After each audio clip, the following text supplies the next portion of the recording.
a nossa gratidão pela oportunidade de trabalho, pela oportunidade de mais uma vez estarmos aqui para poder tratar de um tema relacionado, evidentemente, à doutrina espírita, né? Tantos assuntos que o Espiritismo nos traz como forma de reflexão sobre os pontos mais variados da nossa vida. O tema de hoje, como já foi previamente divulgado, é ser espírita. São questionamentos, são interrogações que nós, enquanto espíritas, precisamos fazer para analisar, né, o que nós estamos fazendo efetivamente com aquilo que a gente conhece sobre o Espiritismo. Qual é o impacto do Espiritismo na nossa vida? O que a doutrina espírita faz e o que ela afeta na minha vida e no meu destino? Então, quando a gente começa a estudar a doutrina espírita, começa a entender os seus conceitos, aquilo que ela nos traz como forma de reflexão sobre os mais variados temas que envolvem a nossa vida, a nossa relação como humanidade, nós começamos a encontrar respostas, começamos a entender melhor a vida sob diversos aspectos, porque ser espírita é entender a vida sob o seu viés imortal, é entender tudo aquilo que nos acontece sob um viés de uma eternidade, de uma vida que nunca vai cessar, que nunca vai acabar. Ser espírita também é entender o sentido, o mecanismo, o instrumento da justiça de Deus. É perceber que Deus não é aquele que acusa, muito menos julga, mas é aquele que auxilia, que oportuniza. Então, a doutrina espírita nos abre o nosso horizonte sobre diversos aspectos. Isso nos fortalece enquanto pessoas, isso nos fortalece enquanto indivíduos, enquanto espíritos encarnados e como criaturas imortais que somos. Do ponto de vista, ou melhor dizendo, através da razão e do coração, o Espiritismo amplia o nosso horizonte e faz a gente entender a vida e olhar a vida sob esse viés. Não significa que nada mais vai nos acontecer ou que não teremos mais dificuldades ou problemas, mas significa que, mesmo diante de tamanha confusão que muitas vezes acontece na nossa vida, para não dizer quase sempre, nós vamos passar com uma maior naturalidade, compreendendo, porque nos dá uma bagagem teórica e, ao mesmo tempo, uma robustez, uma envergadura espiritual que faz com que a gente possa enfrentar a situação, o contexto, com maior naturalidade, porque assim compreendemos. Quando a gente compreende, passamos pela dor, pelo processo, pelo desafio, com resignação. E a resignação traz, de uma forma ou de outra, uma certa calmaria interna, porque sabemos que está tudo dentro de uma ordem natural. Então, ser espírita é também entender esse organismo, como as coisas funcionam no sentido de uma justiça divina que não falha. Começamos a entender também que tudo que nos acontece, que nos assola, é fruto das nossas escolhas, das nossas ações. Mas, ao mesmo tempo, entendemos também que não devemos nos prender à culpa, e sim à responsabilidade, assumindo, trabalhando e reavendo tudo aquilo que a gente desequilibrou em outro momento, seja agora ou seja no passado. Então, por todos os ângulos, por todos os contextos, o Espiritismo nos traz essa possibilidade de refletir, principalmente no sentido de que o que mais importa é o hoje, é o agora. O que nós já fizemos, o que passou, é passado, está lá atrás. Temos os nossos compromissos, temos a nossa responsabilidade perante a vida, perante Deus, perante as leis cósmicas, que nem Deus interfere. Isso é uma coisa, mas o passado está no passado. O dia mais importante da minha vida é hoje. O momento mais importante da minha vida é hoje, é o agora. E não a vida que já passou. Ah, mas era tão bom, então, tudo bem, foi um momento, já passou, mas o bom de fato é hoje. Por mais incrível que pareça dizer isso, por mais difícil que seja a gente acreditar, a gente olha para a nossa vida e vê às vezes um caos, uma dificuldade. Como dizer isso? Pensar sobre o nosso contexto de hoje e dizer, o meu melhor momento é hoje. A doutrina espírita nos faz refletir sobre diversos ângulos. A resposta não é uma receita, não é algo objetivo, mas é uma verificação, um raciocínio sobre diversos aspectos. E isso nos dá essa envergadura, essa robustez, e a gente consegue enxergar a vida sob esse panorama. Enfim, isso, num resumo muito rápido, é aquilo que a gente pode entender sobre o que é ser espírita. Mas, fora esse aspecto, fora isso que o Espiritismo nos proporciona, uma outra interrogação também nos vem, que é de fato o tema proposto de hoje. Além de perguntar o que é ser espírita, é como nós somos fora da casa espírita. Porque ser espírita não é apenas ser espírita aqui no centro. Como que está o nosso comportamento lá fora? As nossas atitudes, as nossas escolhas, as nossas ações, reações? De que maneira nós estamos conduzindo a nossa vida lá fora, na vida real, onde a coisa aperta, onde tudo acontece? Essa é uma pergunta que todo espírita deve fazer.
Porque aqui é muito fácil.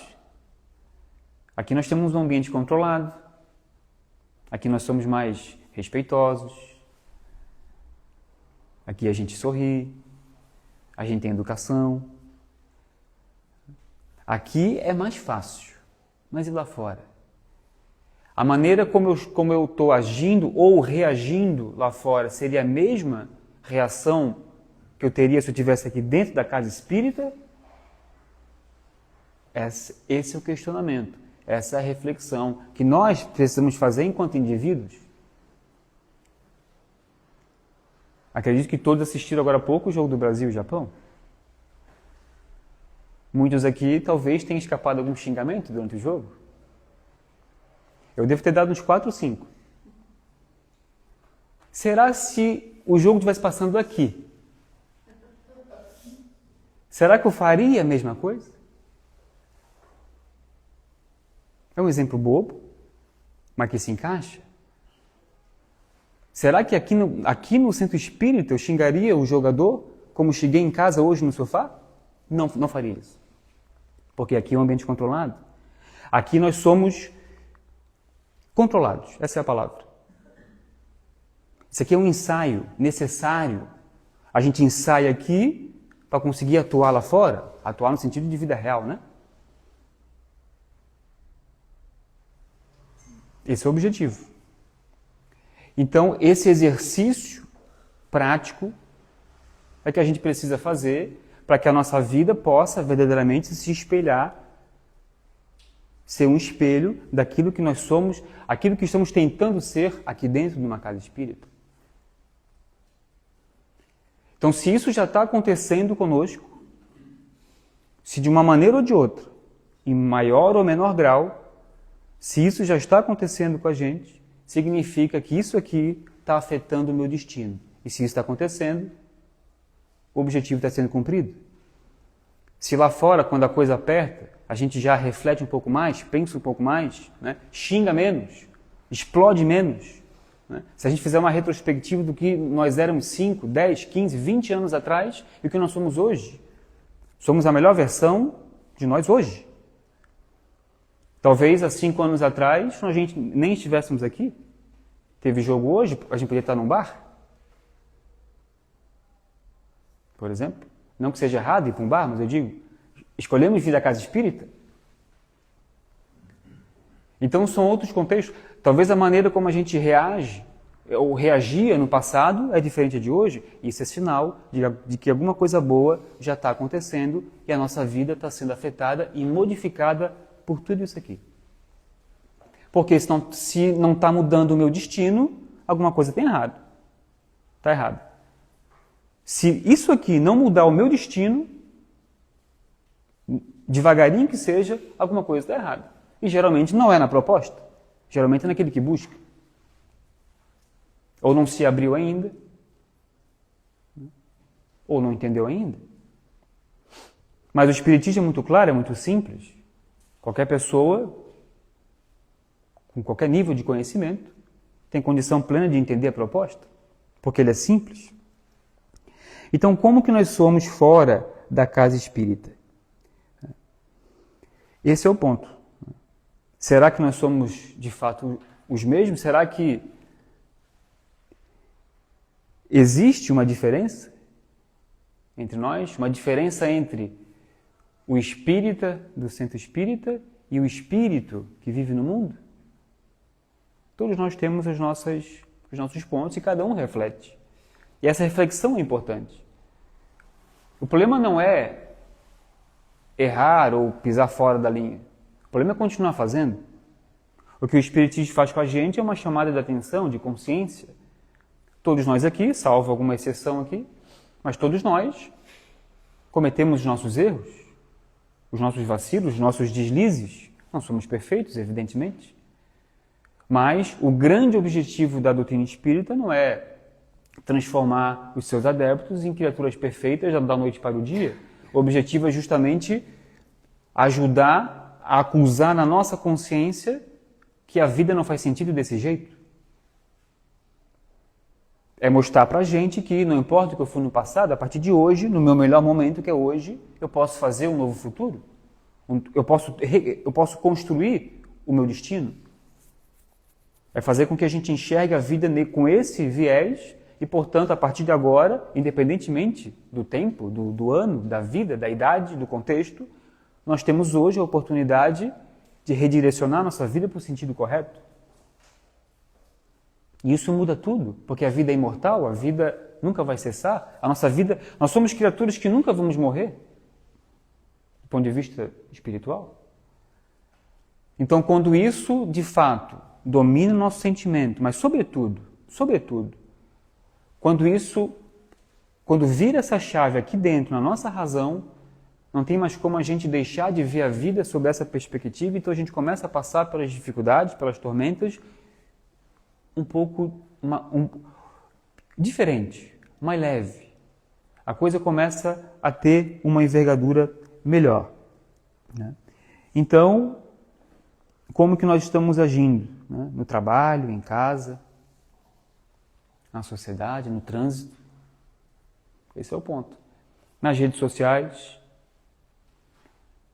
não existe o espírita do mundo físico e o espírita do mundo virtual. É tudo mesmo. Assim como o mesmo espírita da casa espírita é o mesmo espírita lá da rua. Não adianta vir à casa espírita, falar em nome de Jesus, né? E na primeira oportunidade aqui, né? São coisas que são incongruentes. Só que isso não é alguém que vai apontar, né? Nós é que devemos ter essa consciência de entender que eu preciso moldar o meu comportamento através desse viés. E Kardec diz, né? Pensando nisso, é que Kardec dedicou um capítulo lá no Evangelho segundo o Espiritismo, chamado Os Bons Espíritas. E no final desse item, ele fala, reconhece-se o verdadeiro espírita pela sua transformação moral, naturalmente, e pelos esforços que emprega para domar as suas más inclinações. Ele não disse aqui que se reconhece o verdadeiro espírita por ser perfeito. Se reconhece o verdadeiro espírita pelo esforço. A gente está na fase de se esforçar. Ainda não vivemos nessa plenitude. Nós estamos na fase de semeadura. Ninguém aqui está colhendo, salvo alguma exceção. Nós não estamos colhendo, nós estamos semeando. Do ponto de vista moral, do ponto de vista da transformação moral, nós estamos na semeadura. Por isso que ele fala, reconhece-se pelo esforço que emprega para domar as suas más inclinações. Porque de fato é um esforço. O verdadeiro espírita é aquele que se esforça. E no começo do item ele fala o seguinte, bem compreendido, mas sobretudo bem sentido, o espiritismo leva aos resultados acima, que são as características do homem de bem, que caracterizam o verdadeiro espírita como o verdadeiro cristão, pois são a mesma coisa. E acima, como ele falou aqui, é o item o homem de bem. É claro que nós não vamos ler aqui o item todo, só fazer aqui 3 ou 4 destaques de expressões que são importantes para entender todo esse contexto. Esse tema é justamente essa linha de raciocínio aqui. Kardec disse, reconhece-se o verdadeiro espírita pelo esforço e ele diz que essas características do homem de bem é que caracterizam o verdadeiro espírita. O homem de bem é bom, humano e benevolente para com todos, sem distinção de raças nem de crenças, porque em todos os homens vê seus irmãos. Respeita nos outros todas as suas convicções sinceras e não lança anátema aos que, como ele, não pensam. Talvez essa expressão seja a expressão mais atual da nossa existência. E nós, enquanto espíritas, temos essa responsabilidade de não inflamar diante das discussões mais variadas, sobretudo em épocas que a gente vive. Não alimenta ódio, nem rancor, nem desejo de vingança. A exemplo de Jesus, perdoa e esquece as ofensas. Nunca se compraz em rebuscar os defeitos alheios, nem ainda em evidenciá-los. E a última que a gente vai destacar aqui, que é a mais interessante. Estuda suas próprias imperfeições e trabalha incessantemente em combatê-las. Então, o verdadeiro espírita é aquele que busca em si algo de melhoria. Então, não é pelo quanto que se sabe, não é pelo tempo de casa, não é pela função que ocupa no centro espírita que se reconhece o verdadeiro espírita. E é, assim, pela transformação moral. E aliado a isso tem um ponto que é muito importante, que nós, enquanto espíritas, temos esse compromisso, que é a responsabilidade moral. Não é autoridade moral. Nós não somos autoridades morais. Mas todos nós, todo aquele que se diz espírita tem uma responsabilidade moral. E responsabilidade moral significa, diante das situações que nos assolam lá fora, na vida real, onde a coisa pega, né, nós sermos aqueles que preservam a paz, preservam a tolerância, tentam ser pacientes. Ter responsabilidade moral é, ao invés de inflamar, acalmar. Ao invés de criar mais confusão, ser aquele que apazigua. Isso é responsabilidade moral, porque a paz que nós desejamos, a paz que nós queremos, a felicidade que a gente quer, depende exclusivamente do nosso comportamento, da maneira como a gente vive. A maneira como eu vivo vai dizer a paz que eu vou ter ou não. As minhas escolhas vão definir qual vai ser o meu estado de espírito, se eu vou estar feliz ou não, contente ou não. Então, a paz que a gente quer depende exclusivamente das nossas escolhas. E essa responsabilidade moral tem a ver também com uma coerência entre aquilo que se sabe, que se conhece, e aquilo que se vive. Coerência lógica, racional entre aquilo que se diz e aquilo que se faz. Isso é responsabilidade moral. Não é fazer tudo o que se fala, porque estamos num ponto de aprendizado.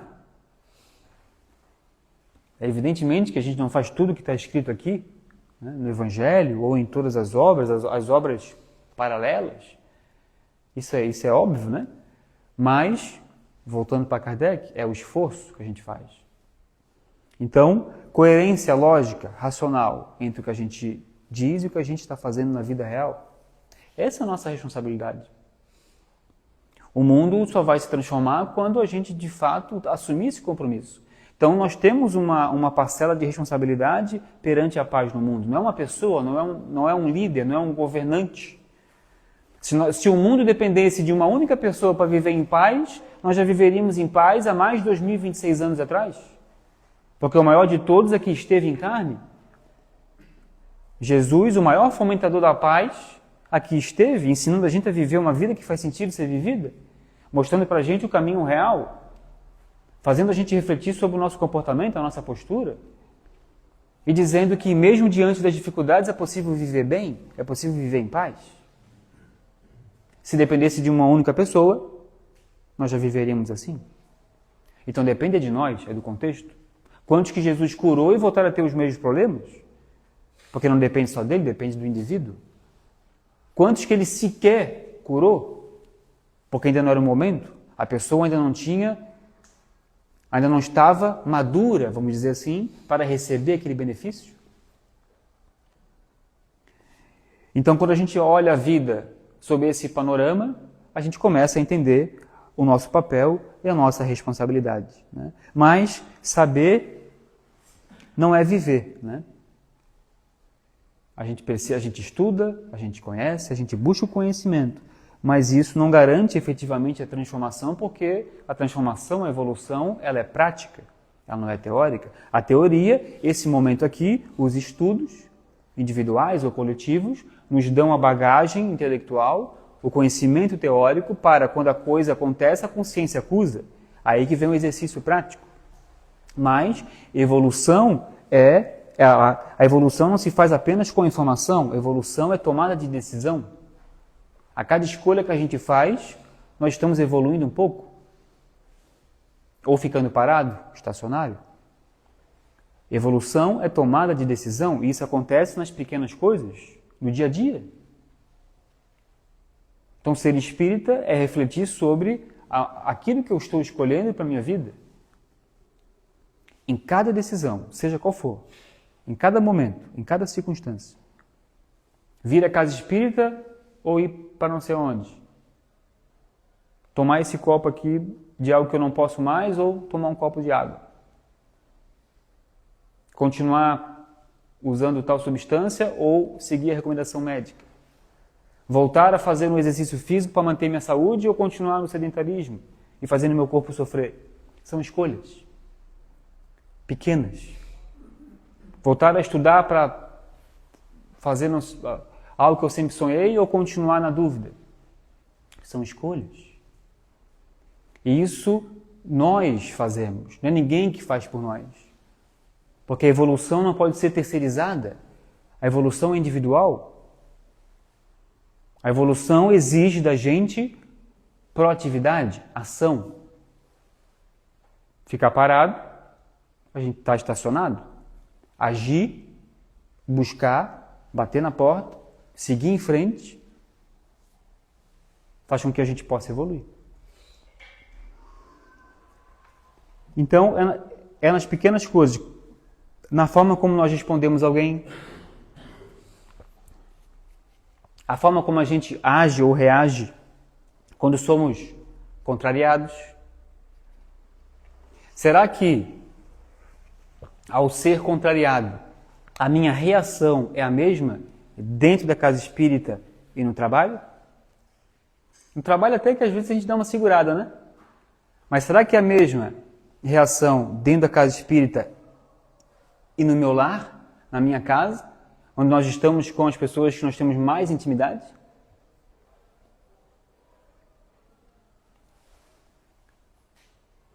O ideal seria que a gente agisse em qualquer lugar como a gente age no centro espírita.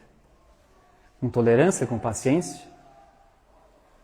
É claro que aqui é um ambiente controlado, esse ambiente favorece esse tipo de comportamento. Não significa que a forma que a gente lida um com o outro aqui dentro seja algo superficial ou falso, muito pelo contrário, é verdadeiro.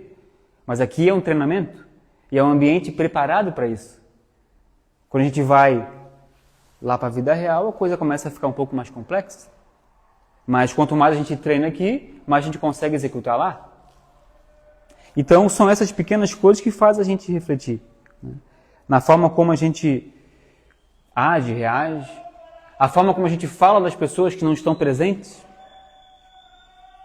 também é uma escolha. E assim por diante. O mundo nunca precisou tanto de comportamento ético e responsabilidade moral. Nunca precisou tanto. Acho que nunca na história da humanidade foi tão necessário. Responsabilidade moral. Aí agora, dentro desse contexto todo que a gente está falando, tem um ponto ainda bem importante. Nós não estamos sozinhos no mundo físico. Estamos sempre acompanhados por uma imensidão de desencarnados. Questão 459 do Livro dos Espíritos. Kardec pergunta se os espíritos influenciam na nossa vida. Resposta: mais do que imaginais. De comum, são eles que vos dirigem. Olha só. Acabamos de falar de escolhas, de ações e reações. Somos cercados por espíritos bons e não tão bons. Corretos ou aqueles que ainda se comprazem nos equívocos da vida. Então, a depender das nossas escolhas, do nosso pensamento, aquilo que a gente alimenta no coração e aqui na razão, eles se aproveitam. Mas não vamos acusar os espíritos por tudo que nos acontece. Tem gente que acusa, isso é culpa do obsessor. Eu fiz isso porque o obsessor, né, me influenciou. Não. Nenhum espírito vai fazer com que eu faça alguma coisa que eu não queira ou que eu já não tenha aqui dentro. Os espíritos potencializam o que eu já tenho no pensamento e no coração. Eles não vão colocar algo em mim que eu não tenho para que eu faça algo, tanto para o bem quanto para o mal.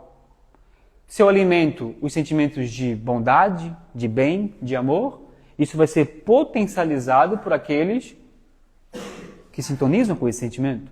Se o meu pensamento é denso, é complexo, se o meu pensamento é de coisas equivocadas, esses que se comprazem vão potencializar também esse sentimento e esse pensamento. É assim que funciona. Então, é ainda mais delicado, é mais um ponto que a gente tem que refletir sobre a forma que a gente dirige a nossa vida, porque estamos rodeados. Então, a maneira como eu penso vai dizer com quem que eu estou me sintonizando. E assim por diante. Então, ser espírita aumenta bastante a nossa responsabilidade. Mas Deus não exige da gente perfeição. Deus exige da gente esforço, vigilância, compromisso. Coerência. Coerência entre o que a gente segue e o que a gente tenta viver. Aí a gente volta lá para aquela questão inicial, né? Como que nós somos fora da casa espírita, né? É lá fora que a nossa evolução de fato acontece. Aqui nós aprendemos. E lá nós mostramos o que a gente aprende, né? Esse é o grande objetivo. Mas no final das contas não é o quanto nós sabemos, né? É sobre o que nós somos, o que nós estamos nos tornando. O que nós estamos construindo internamente no sentimento e aqui no pensamento, na razão. É isso que vai dizer como que nós vamos estar, né? Como vai ser o nosso estado de espírito. Quando que a gente vai conseguir alcançar aquela paz que a gente tanto deseja, aquela felicidade que a gente precisa. Então, ser espírita não é apenas, né? Aí vamos colocar isso apenas em aspas bem grandes. Ser espírita não é apenas frequentar uma casa espírita. Isso aqui é importantíssimo. Todos nós precisamos. Estamos aqui porque precisamos. Mas não é apenas isso. Ser espírita é, de fato, além de estudar, além de entender a proposta espírita, o coração do espiritismo é o estudo. O coração do Espiritismo é o estudo. O objetivo central de uma casa espírita é proporcionar o estudo. Tem tantas outras atividades que são importantes, sim, mas o estudo é a alma da doutrina espírita. Então não basta apenas frequentar a casa espírita, porque ser espírita é aceitar o convite, né, e se transformar. É a transformação moral. Nós agradecemos a caridosa atenção de todos e desejamos uma excelente semana de muita paz. Muito obrigado.